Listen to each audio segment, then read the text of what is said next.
우리가 조금 전에 이제 익스프레스를 이용해서 여러 개의 미들웨어를 만들었고, 그 다음에 거기서 응답을 보냈었죠. 그리고 그거를 제이손으로 만약에 보내는 경우 같이 한번 봤어요. 그래서 제이손으로 만들어서 보낸다라고 하는 거는 자바스크립트 객체를 send를 이용해서 바로 보낼 수도 있고요. 그 다음에 문자열로 바꿔서 제이손 문자열로 바꿀 때는 json.stringify라고 하는 걸 쓰면 되고요. 제이손 문자열을 다시 자바스크립트 객체로 바꿀 때는 json.parse라고 하는 메소드를 사용하면 됩니다. 이렇게 바꿔서 보낼 수도 있다. 자, 그 다음에 우리 write head, write end 이 방식을 그대로 사용할 수도 있다. 그러면 컨텐트 타입을 지금 보는 것처럼 application/json이라고 하면 되고요. 아까 인코딩을 잘못 넣었나요? 자, 어쨌든 이런 식으로 바꿔서 보낼 수도 있다. 자, 그 다음에 여기 JSON 문자열을 보내면 자, 클라이언트, 자, 그리고 나서 서버를 실행하겠죠? 자, 그러면 클라이언트에서 이런 식으로 동일하게 보이게 됩니다. 자, 그래서 JSON 문자열로 보낼 경우가 상당히 많이 있으니까요. 자, 이런 식으로 구성할 수 있다. 다 동일한 결과를 만들어내는데 방법이 여러 가지가 있는 거죠. 그 중에 어떤 게 편하냐, 내지는 상황에 맞춰서 자, 이 중에서 하나를 선택을 해서 보내게 됩니다. 자, 그리고 이제 책에 보시면 RES 응답 객체에다가 스테이터스라고 해서 정상이면 200, 만약에 404, 404, 403 이런 에러 코드를 넣을 수가 있고요. 그 다음에 send라고 해서 내용을 보낼 수 있다라고 하는 거 보실 수가 있습니다. 자, 그 다음으로 이제 넘어갈게요. 자, 우리가 응답을 보낼 때 응답 보내는 거 말고요. redirect라고 하는 게 있습니다. 다른 페이지로 이동하는 거를 우리가 redirect라고 할 수가 있죠. 그래서 redirect라고 하는 건 어떻게 만드는지 같이 한번 보겠습니다. 파일 만들기라고 하고요. app5.js 파일을 하나 만들어 봅니다. 자, 미들웨어에서 바로 처리할 수 있도록 자, app2.js에서 사용했던 코드를 app5.js로 복사해서 붙여넣기 합니다. 자, 여러분은 직접 한번 다시 입력을 해보시면 되고요. 첫 번째 미들웨어에서 이렇게 응답을 보낸다. 자, write head, write end를 쓰던지 아니면 res.send를 쓰던지 상관은 없죠. 자, 이렇게 응답을 보낸다라고 했을 때, 자, 그러면 클라이언트가 응답을 받겠죠. 근데 그게 아니라 res.redirect라고 하는 함수를 사용할 수 있다. 여기에다가 우리가 자, 특정 자, 요청 패스를 넣는 거죠. 자, google.co.kr 이렇게 넣을 수도 있고요. 우리가 나중에 이제 여러 가지 요청 패스를 처리할 수 있도록 만들면 우리가 만든 웹서버 안에 다른 요청 패스로 다시 리다이렉트를 할 수도 있습니다. 그렇게 되면 이제 뭐 예를 들면 로그인을 안 했다라고 하면 로그인 페이지로 옮겨가거나 뭐 이렇게 하는 거를 이제 여기서 구현을 할 수가 있죠. 일단은 그냥 구글 페이지로 이동하도록 한번 만들어 봅니다. 자, 이렇게 해놓고 컨트롤 쉬프트 알파벳 N으로 자, 이렇게 실행을 하고요. 그 다음에 브라우저에서 자, 이렇게 보면 자, 구글 사이트로 이동을 했죠. 지금 안 보이지만 이렇게 자, 리다이렉트라고 하는 게 이런 식으로 자동으로 이동하도록 만들어주는 겁니다. 어떤 웹서버든 리다이렉션 기능은 자, 이게 다른 데로 이동할 수 있는 기능은 다 제공을 해주죠. 자, 이것도 이제 중간중간 사용할 수 있는 그런 내용이라고 볼 수가 있습니다.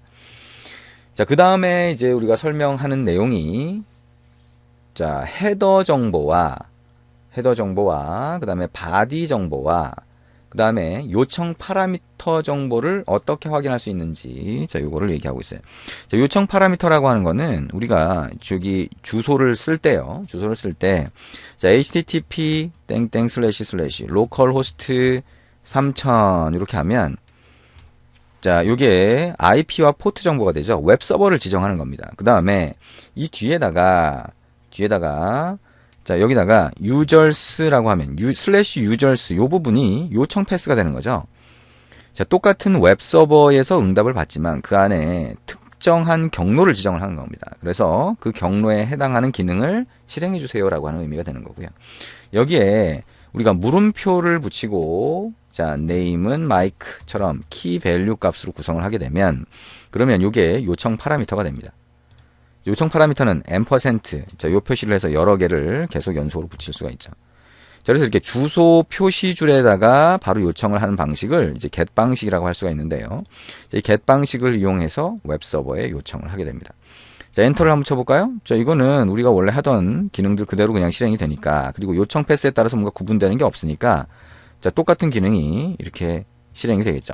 근데 이렇게 요청 패스라고 하는 거, 그 다음에 요청 파라미터가 넘어왔을 때 요청 파라미터라고 하는 거는 어떤 데이터를 전달하기 위한 목적으로 넣는 거거든요. 그래서 그거를 어떻게 뽑아서 사용할 수 있는지, 자, 그거를 같이 한번 보도록 하겠습니다. 자, 새로 파일을 만들고요. 이번에는 app6.js라고 하는 파일로 만듭니다. 자, 그리고 우리 여기 넣었던 것처럼 똑같이 복사해서 붙여넣기를 합니다. 자, 첫 번째 미들웨어에서요. 자, 첫 번째 미들웨어에서 이제 어떻게 해볼 거냐면 req라고 하는 요청 객체에다가 자, 헤더라고 하는 메소드를 실행을 할 겁니다. 그 다음에 여기다가 유저 에이전트라고 하는 거를 넣어볼 거예요. 그러면 헤더 정보 중에서 유저 에이전트를 뽑아낼 수 있습니다. var 유저 에이전트가 되겠죠. 자, 그러면 이게 뭘 얘기하는 거냐? 자, 우리가 아까 브라우저에서요. 자, 여기 보면 자, 특정한 정보를 저렇게 왔다 갔다 하는 정보를 확인할 수 있다 그랬죠. 그래서 자, 클라이언트가 이 웹 브라우저가 웹 서버로 요청하는 어떤 정보가 있다라고 하면 이렇게 헤더 정보가 있다 그랬어요. 헤더 정보가. 그러면 여기 보면 리퀘스트 헤더라고 하는 게 있는데 이게 웹 브라우저에서 요청이 들어가는 거죠. 거기 보면 헤더 중에 유저 에이전트라고 하는 걸로 하고 땡땡으로 된 게 있어요. 요게 이름이 됩니다. 헤더의 이름. 요게 실제 값이 되는 거죠. 요 헤더가 여러 가지가 있을 수 있는데요. 그 중에 유저 에이전트를 한번 뽑아보겠다는 겁니다. 그 다음에 아까 우리가 본 것처럼 req라고 하는 거에서 요청 객체가 되겠죠. 요청 객체에서 자, 클라이언트가 요청한 요청 파라미터를 확인할 수 있어요. 자, 우리가 이전에 그 이전장이나 자, 이렇게 해서 노드에 대한 기본 기능 알아볼 때 주소 표시줄에 들어가 있는 요청 파라미터 구분하는 방법을 봤죠. 근데 그거를 익스프레스나 HTTP나 이런 데서 내부적으로 미리 처리를 해주는 거예요. 그래서 우리는 요청 파라미터를 이미 구분된 걸 확인할 수가 있습니다. 그래서 자, query.name이라고 하는 걸로 확인하면 자, name이라고 하는 요청 파라미터가 있으면 그거는 query라고 하는 객체에 집어넣어 주기 때문에 이렇게 확인할 수가 있게 됩니다. 자, 이거를 var param name이라고 하는 변수에 받아봅니다. 자, 그리고 한번 응답으로 보내볼게요. 응답 보내는 거 res. 자, 이거는 일단 닫아볼게요. res. 뭐예요? write head 뭐 이렇게 할 수도 있고요. send라고 하는 거 우리 해봤으니까 send로 바로 날려볼까요? 자, send라고 하고요. send에다가 자, 한번 넣어보자. 그죠? send에다가 한번 넣어보자. send 그냥 결과를 한번 바로 넣어볼까요? 자, 여기다가 자, h3라고 하는 거 또는 h3로 그냥 해볼까요? 자, h3 태그 헤딩 태그를 넣는데 여기다가 자, 서버에서 응답 땡땡이라고 하고요. 여기에 플러스를 해서 붙여볼게요. 자, 그래서 유저 에이전트라고 하는 거 먼저 확인을 해보고요. 자, 서버에서 응답이라고 하고 여기다가 뭐라고 할까요? 서버에서 응답 점이라고 하고 자, 유저 에이전트가 뭐냐 라고 하는 거 이런 식으로 표시를 해볼게요. 자, 어떤 식으로 표시를 하든 상관은 없어요. 책에 있는 대로 그대로 하셔도 되고요. 자, 그리고 여기다가 다시 h3라고 하는 거 그대로 붙여보죠. 자, 두 개를 연속으로 붙여봅니다. 그리고 뭐예요? 파람 네임 요청 파라미터를 얘기를 하는 거고요. 자, 요청 파라미터가 자, 어떤 걸 붙일 거냐? 파람 네임을 여기다가 붙여보겠다는 겁니다. 자, 그러면 여기 이렇게 확인한 정보를 변수에 넣었으니까요. 그 값을 그대로 응답을 보낼 때 사용을 하겠다라고 하는 게 됩니다. 컨트롤 시프트 알파벳 N키로 실행을 하고요. 그 다음에 자, 여기에 로컬 호스트 3000번에 우리 파라미터를 줍니다. 여기다가 물음표를 하고요. 자, 경로는 지금 뭐든 상관이 없죠. 왜냐하면 미들웨어는 전부 다 받으니까. 자, 요청 패스는 상관이 없고요. 요청 파라미터를 name은 마이크라고 해서 엔터를 쳐봅니다. 자, 그러면 이렇게 나오죠.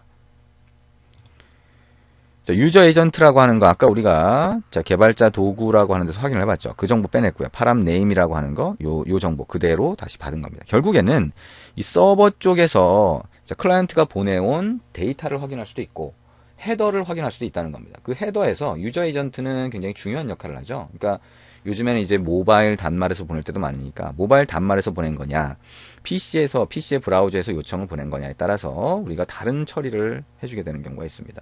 그래서 그런 경우마다 우리가 다르게 처리해 줄 수 있다라고 하는 거 꼭 생각을 하시면 됩니다. 자, 그러면 조금 더 정리를 해볼까요? 자, 우리가 본 거 정리를 좀 해보면,